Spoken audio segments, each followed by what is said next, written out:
नमस्कार, मैं PM DNA Singh और आप देख रहे हैं कमाल यार।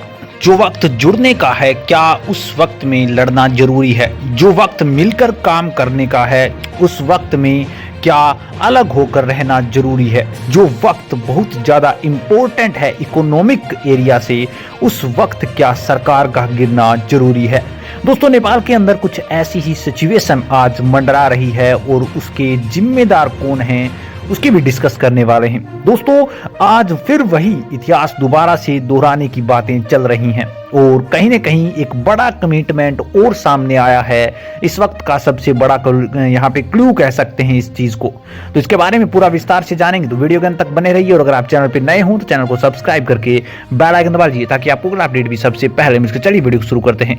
दोस्तों, नेपाल के अंदर जीडीपी के हमने पहले भी जिक्र किया था कि अनुमानित जो रेट थी उससे बहुत ज्यादा कम भी कह सकते हैं। 4.9 के करीबन औसत हमने बताया था, क्योंकि एशियन बैंक ने 4.7 और वर्ल्ड बैंक ने 5.1 का यहाँ पे जो रेशियो है वो बताया था 2023 का अनुमानित, जबकि जो यहाँ पे नेपाल बैंक है उसने 8 पॉइंट कुछ का लक्ष्य रखा था और उससे बहुत ज़्यादा कम था। इस वक्त के अंदर अगर बात करें दोस्तों तो अब यहाँ पे पॉलिटिकल क्राइसिस भी नेपाल के अंदर आता हुआ दिखाई दे रहा है। ये कोई वैसे तो नई बात नहीं है, क्योंकि हर बार कुछ ऐसा ही होता है। प्रधानमंत्री कोई 5 साल टिक ही नहीं पाता, लेकिन अब पुष्प कमल दहल प्रचंड की भी सरकार काफी ज्यादा खतरे में नजर आ रही है। मैं आपको बता दूं कि यहाँ पे रवि लामिछाने ने स्पष्ट रूप से कह दिया है कि आज ही उनके सारे जो कैबिनेट मंत्री हैं वो इस्तीफा दे देंगे, यानी कि उनकी 20 सीटें हैं और उनका गठबंधन के कारण ये सरकार बनी थी। तो ये बहुत बड़ी यहाँ पे शॉकिंग न्यूज हम कह सकते हैं। और इसके साथ साथ कुछ कैबिनेट मंत्रियों उनके खुद के ने भी यहाँ पे इस्तीफा दे दिया है।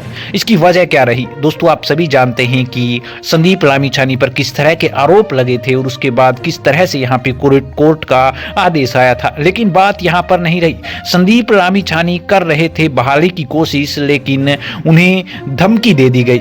नेपाल की रियासत ने यहाँ पे उठा पटक पिछले कई दिनों से जारी है। पद से हटाने के बाद रवि लामिछाने ने खुद की बहाली की मांग की और उसके लिए पीएम प्रचंड के साथ कई दौरे की बैठक भी की। मांगे पूरी नहीं होने के कारण यहाँ पे बाहर निकलने की अब धमकी भी दे दी है। रवि लामिछाने के नेतृत्व वाली यहाँ पे आरएसपी जो कि राष्ट्रीय स्वतंत्र पार्टी है वो 1 नवंबर 2022 में आम चुनाव के एक वैकल्पिक शक्ति और लोगों की उम्मीद के रूप में तूफान बनकर खड़ी हुई थी। और लेकिन हाल ही में यह सत्ता के खेल में राजनीतिक उलझती हुई नजरें दिखाई दे रही हैं, क्योंकि पासपोर्ट धोखाधड़ी के मामले में गृह मंत्री रवि लामिछाने की एक जांच से गुजर रहे थे और उसी के अंदर फैसला उनके पक्ष में न आकर उनके विपरीत में आ गया। और उसी के साथ ही ये जो सरकार है उस पर भी काफी ज्यादा यहाँ पे अंगुलियां उठने लगी। और अब यहाँ पे जो रवि लामिछाने है वो खुद भी यहाँ पे इस पार्टी से निकलने की बात कर रहे हैं, और जो कि सबसे बड़ी यहाँ पे दुविधा का विषय है। और अगर संसद या फिर हम कहें कि कैबिनेट मंत्री जो कि हैं वो अगर इससे इस्तीफा दे देते हैं तो सरकार स्पष्ट रूप से यहाँ पे जो बहुमत है वो खो देगी। और कोई भी सरकार अगर बहुमत खो देती है तो आप स्पष्ट रूप से जानते हैं कि उसका आगे वाला परिणाम क्या होता है।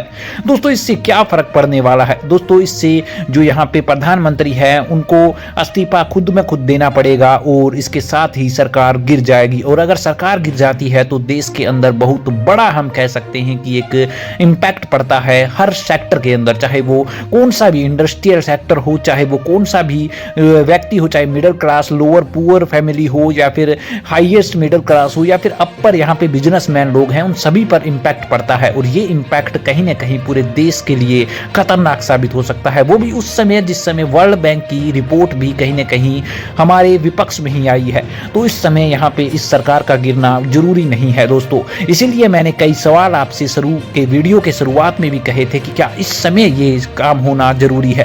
दोस्तों, इसका एक ही सोल्यूशन है, वो मैंने पहले भी वीडियो में बता दिया है कि अगर यहाँ पे बहुमत की सरकार आती है तो 2-5 साल चल सकती है, क्योंकि इसकी उम्मीद नहीं की जा सकती अब, जब हमने बहुत सी बार ऐसा करके देख लिया है। गठबंधन की सरकार कभी भी नेपाल में नहीं चली है और आज तक कभी भी यहाँ पे पूर्ण प्रधानमंत्री 5 वर्ष तक नहीं रहा है, जो कि सबसे बड़ी क्रिटिकल सिचुएशन है। दोस्तों, इसके बारे में आपका क्या कहना है? अपने विचार कमेंट सेक्शन में जरूर लिखिए। चलिए आज के लिए इतना रखते हैं, आगे कोई नया अपडेट मिलता है तो फिर आपके सामने हाजिर होंगे। तो वीडियो को लाइक कीजिए, शेयर कीजिए और अगर आप चैनल पर नए हो तो चैनल को सब्सक्राइब करके बेल आइकन दबा लीजिए ताकि आपको अगला अपडेट भी सबसे पहले मिल सके।